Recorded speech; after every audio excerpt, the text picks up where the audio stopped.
Hi listeners, this is Anna Kaszycki, world champion rower with 3 international degrees, and now youth coach and mentor.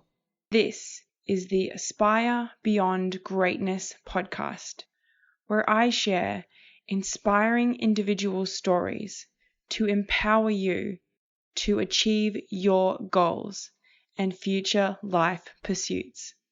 If you enjoyed the podcast today, please leave a 5-star review on iTunes.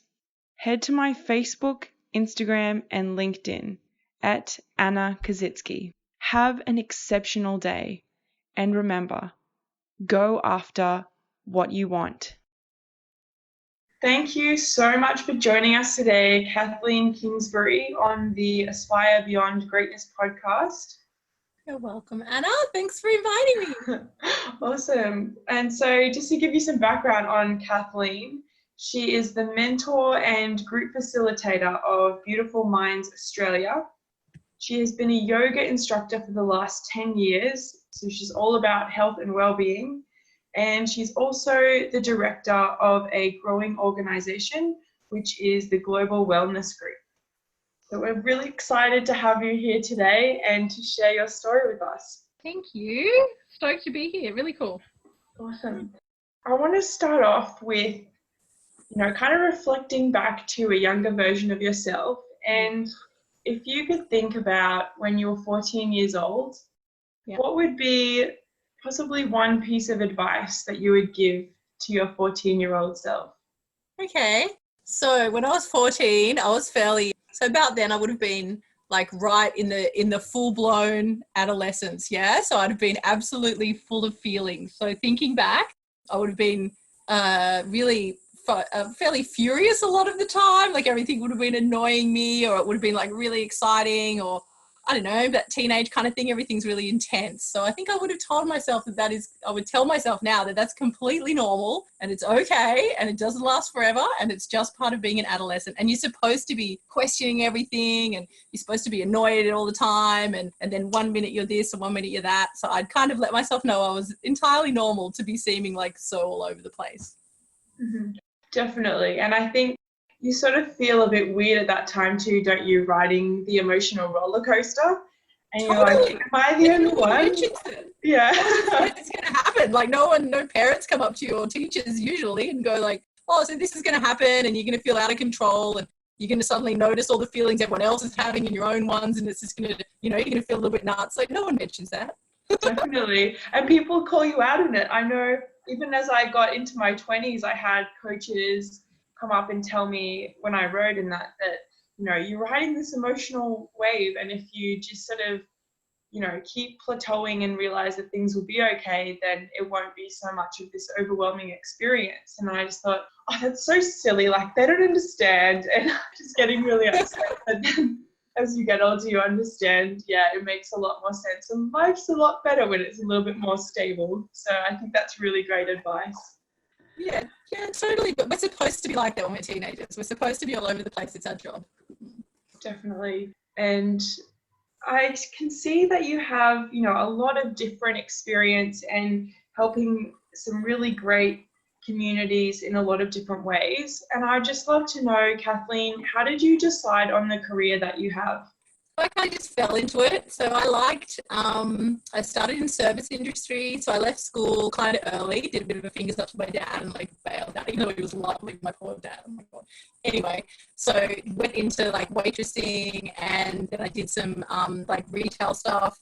And I started to move like into corporate retail, but I didn't like that so much. I just like service. I just like doing things with people. I really like that. So I didn't really know what I wanted to do. I was one of those kids who could have gone to uni, but didn't. I didn't get the marks. I just mucked around too much in 11 and 12, so had too much fun and didn't be balanced with it and apply myself. And that was fun.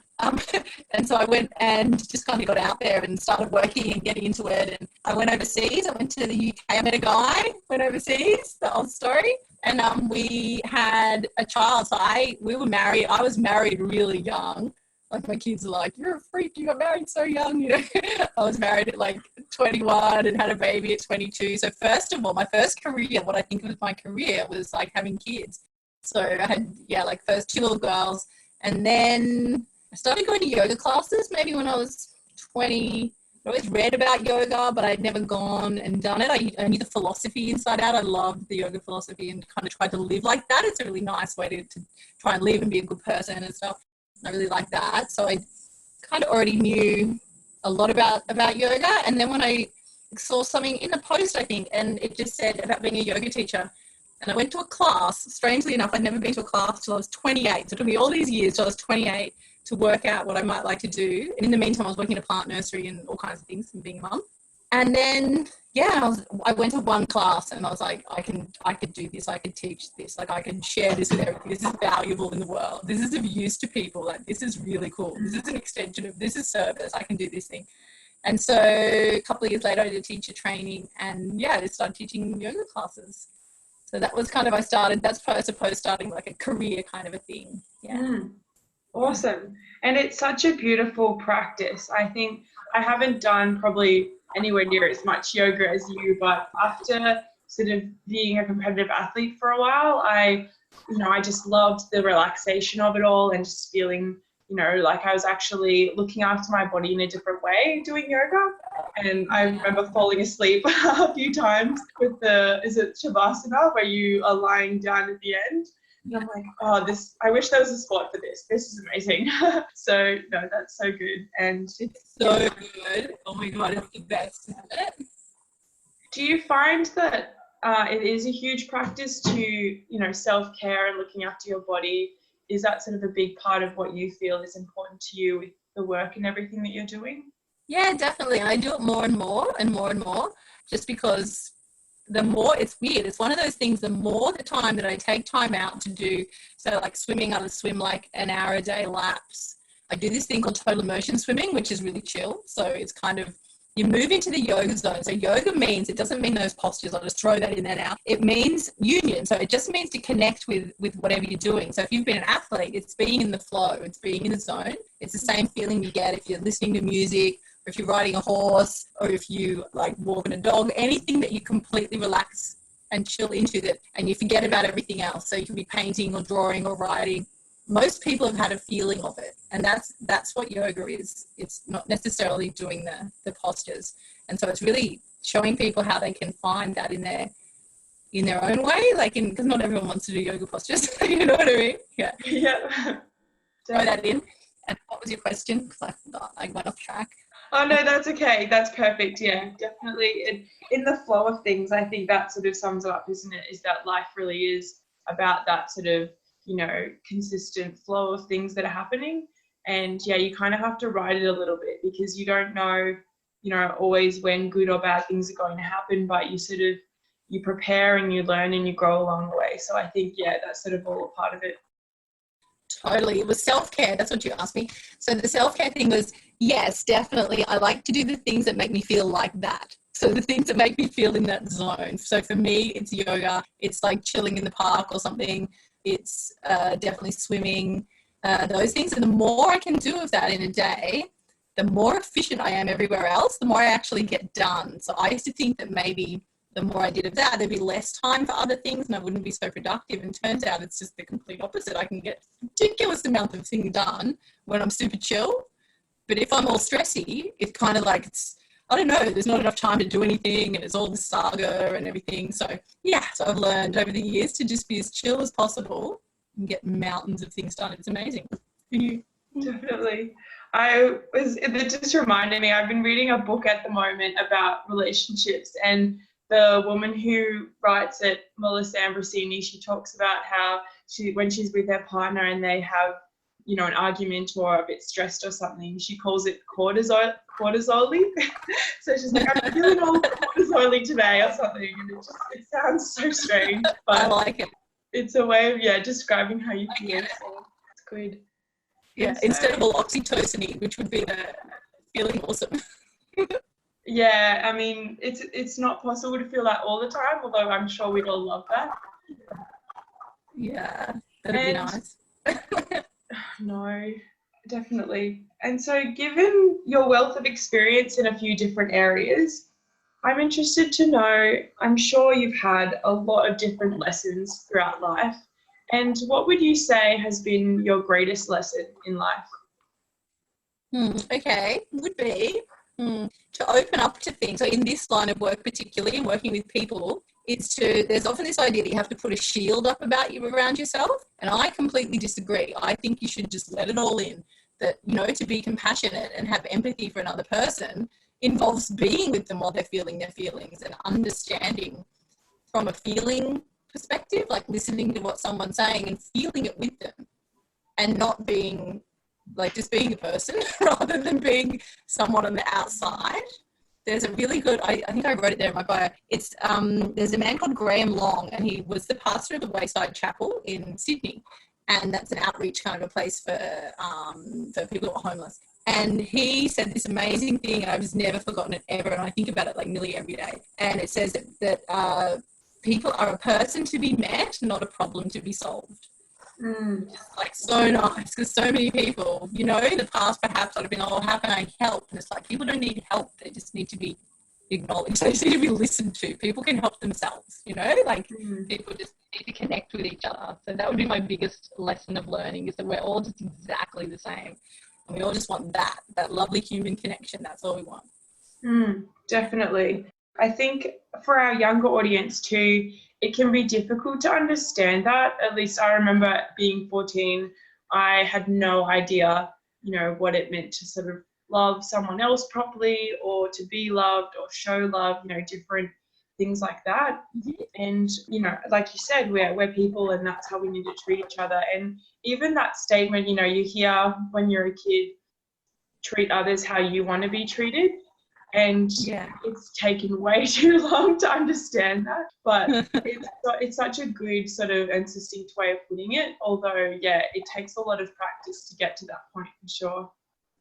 It sure does. And that's what, with Beautiful Minds in the schools particularly, what we get them thinking about and getting them into is, because when you're 14, so from about year 9, until you pop out into you become an adult on the other end of the scale. And that depends on age. Some people are there at 19, some of them are 25, when we kind of pop in and out. But when you're an adolescent, that's when you're creating kind of yourself. You're making the culture of your school, you're making the culture of your house, of your friendship groups, of everything. And you're trying all these different kind of ideas of how you want to be yourself, so it's kind of, everything's all up in the air, and it's exciting. It's like an exciting time, and that's the job, I think, of the adolescent. Like, gives you something to do, is to work out who it is that you want to be, like what kind of person you want to be and what kind of world you want to create. Definitely. That's such a good point. And I think kids these days seem to have, well, to a certain extent, depending on who you talk to, a bit more of an idea of what they want to do, or even a bit more self-awareness.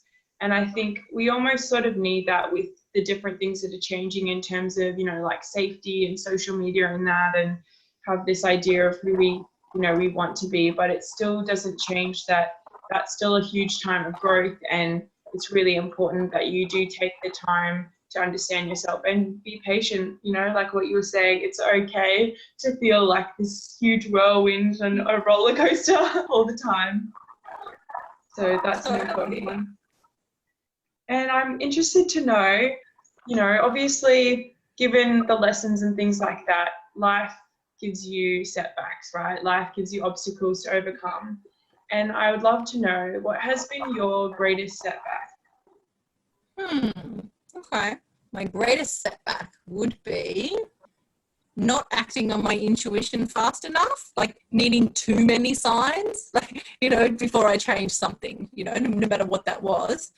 And putting up with things perhaps in myself because I said I would do it, say I said I would do something, or for too many logical reasons perhaps. I don't know if that's a clear enough answer. So there's the kind of a mix between your head and your heart maybe, so your gut reaction. So our bodies, we actually have neurons inside of our hollow organs. So one of the part of us that does is the heart, and also the stomach, or your gut it gives us messages. We can feel like if you walk down the street and you can tell, look, that's a dodgy crowd of people, I don't want to walk there, and your body just told you that, and it sends the information to your brain, and your brain goes, okay, well, let's take our feet and walk the other way. So together with all parts of your body, you just made a decision and did something. So sometimes intellect was very much prized in my home when I was young, maybe more so than the intuition, and so I would tend to make decisions more based on what I thought was the right thing to do than a balance of what I felt and what I thought. So I would, that would be a setback for me, is to be being a little more intellectual than was required, you know. And I know some people go the other way, and it's all just, you know, like it's all just flowing, and they make half-baked decisions all of the time, and then probably think, I probably should have thought about that a little bit more. So is that balance? I probably, you know, balance. I could have done with a bit more balance when I was younger. Yeah, definitely. That's a really good point. I mean, I think sometimes you keep letting those things happen, and you know, it's a commonly known sort of quote or something I'm sure someone will tell you at some point in life is that the more something consistent shows up in life, it's a lesson that you need to learn, or it'll keep showing up. And so, yeah, it's a really good point. I think, yeah, the sooner you can sort of realize, like, why is this still showing up for me? And then doing something about it, it's a good one. But let's face it, as humans, something has to sort of show up more than once for the most part before we understand it. I don't think anyone's that perfect. That would be nice. Look at climate change. We're like trashing the planet, and we've just now at the 11th hour going, oh yeah, maybe we should do something about it. And then all these technologies are coming out and everybody's racing to fix it, you know. But yeah, we kind of let it go a little, like we kind of let it slide. Everyone's a bit complacent and like whatever. And then suddenly it's like, whoa, we've got to do something about it. So it is a little bit human nature to just until it becomes urgent. Definitely. And on the flip side, what would you say you're most proud of? What about myself? Yeah, or just sort of something in your life, something about yourself. Getting in and having a go. Just getting in and doing things. I tend to just go, all right, we'll just have a go at that and see what happens. So even if I am not initially qualified to do something, or if I don't feel qualified, or I feel like it's a bit early, I tend to be asked to do things, and I go, oh, okay. And then think about it afterwards and think, oh, right, okay, I'm going to work out what I need to do to be able to do that, you know. So, and I think that's a good quality in me. I like that. It makes it interesting anyway. It makes life interesting. Kind of jump in and then, yeah, and then work it out afterwards. And I do tend to work it out, I must say. I tend to swim, when it's, you know, sink or swim. I do tend to give things a good go, and something magical always happens, you know. Definitely. Has there been a time recently where that has happened, where you've sort of taken on a new experience or opportunity and you thought, oh yeah, I could definitely give this a go? Let me think. Most recently, actually, well, it's a good thing because we're talking about now is the story that I wrote for the Thousand Ripples project, because Stacey asked me to do it because we know her personally, and I was like, oh yeah, you know, yeah, that'd be cool, whatever. That sounds great. And then sure.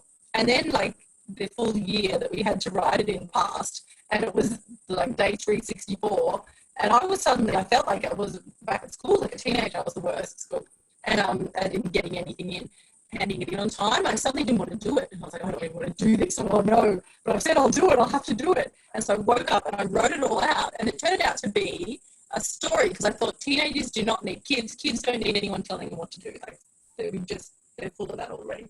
So when I work with kids, I try not to tell them anything. I try and let them tell me everything. Like, ask a whole heap of questions and get them to, because they know everything. They know it all about their lives. I don't know anything about them. They know it all.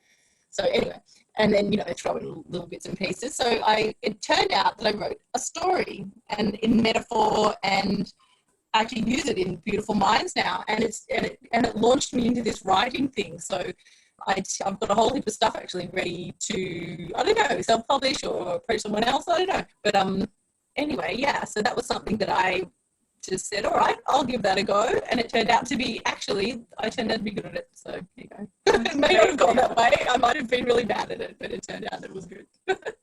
That's amazing how one experience like that can sort of change, you know, your career and the choices that you make in that. So yeah, that's really great to hear. I am just going to turn the video off and just use audio because it's a little bit crackly. So I think sometimes when you turn the video off, it helps a little bit. So we might just see if we can. I'll just stop video. Do you want me to turn mine up as well? That might help if that's all right, yeah. Okay. There's a little video at the bottom. Yeah, cool. Can you hear me okay? Yeah. Perfect. Okay, I'll edit that when we when we get around to it. So next thing, I have this idea, and that is that from the minute that we wake up in the morning, as you're going about your day, whether you're doing relevant things to your career and helping your family, things like that, and to the minute that you're going to bed at night, I believe that everyone turns up with a certain set of skills and values, and they bring something to the world. So some people could be really confident, some people really genuine. There's so many different things that people bring. And I'd love to know, what do you bring when you turn up, Kathleen? Okay, so I think that I bring enthusiasm and a sense of inclusiveness, like that everybody is welcome, everybody's got something good to share. It's in a group, so I tend to work with people. So yeah, so nobody's, everyone's got something good. Everyone's equally valid. And in a group of people, the person speaks, or in a class or any kind of group, the person speaking tends to be speaking kind of, I consider them speaking for the group. So if someone speaks, that they've got something to say kind of for everyone. Everyone can learn from the person who's saying something by listening. Everyone will find something out about themselves. So in a group, I tend to, I think, bring that. Definitely. Is there a lot of opportunities in your life at the moment where you feel like that's really important, the valuing other people? Yeah, like everywhere. In a household, everywhere. So in our household, our older kids are older now, so they kind of come and go.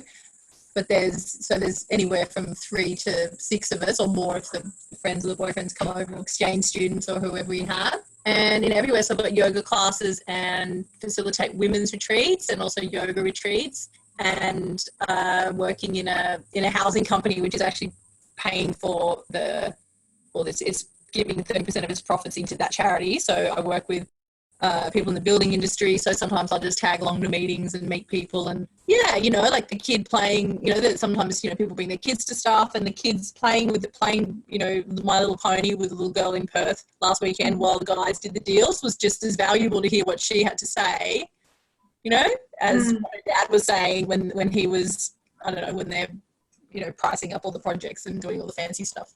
Yeah.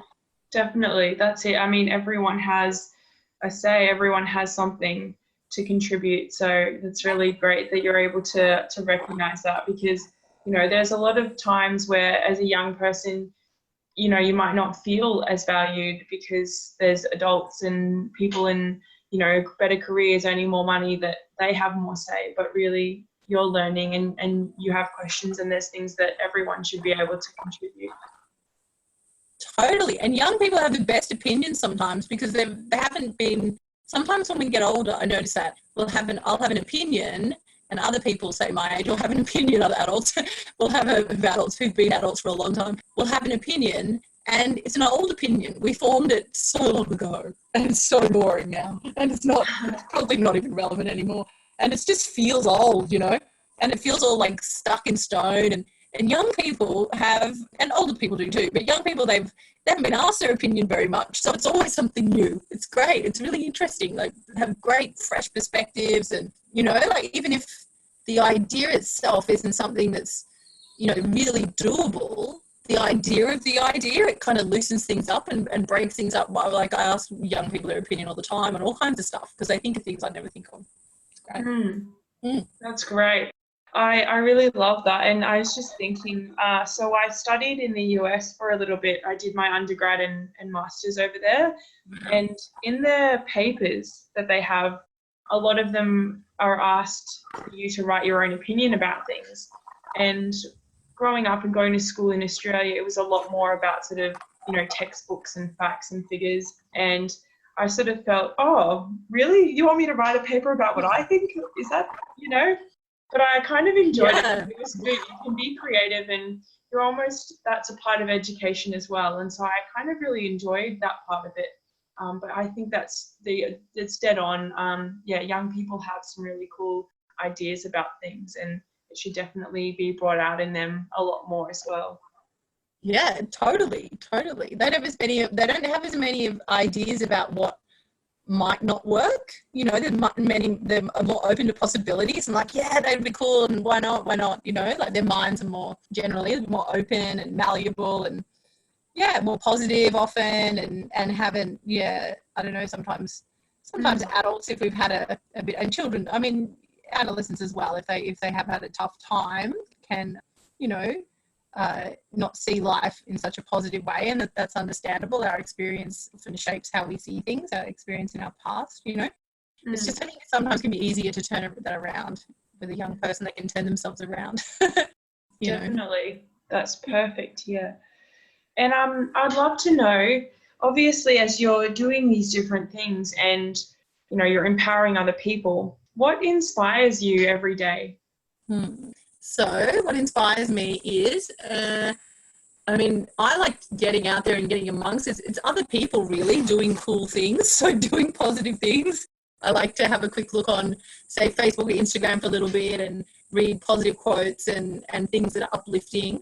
And I like the idea. I like to listen to songs. I like to listen to kind of the extra, the hidden meanings in things, in songs, and see all the people out there who really, just other people I think inspire me. The world I think is uplifting itself at the moment. There's a lot of uplifting going on, and I kind of like the image of every single person in the whole world living in peace, like the songs, you know, like the Imagine song, everyone living in peace and everyone being fed and everything being a whole lot nicer than it kind of is now, you know, like the people who really have a lot of power, not abusing it so much as you know, as they do now, you know.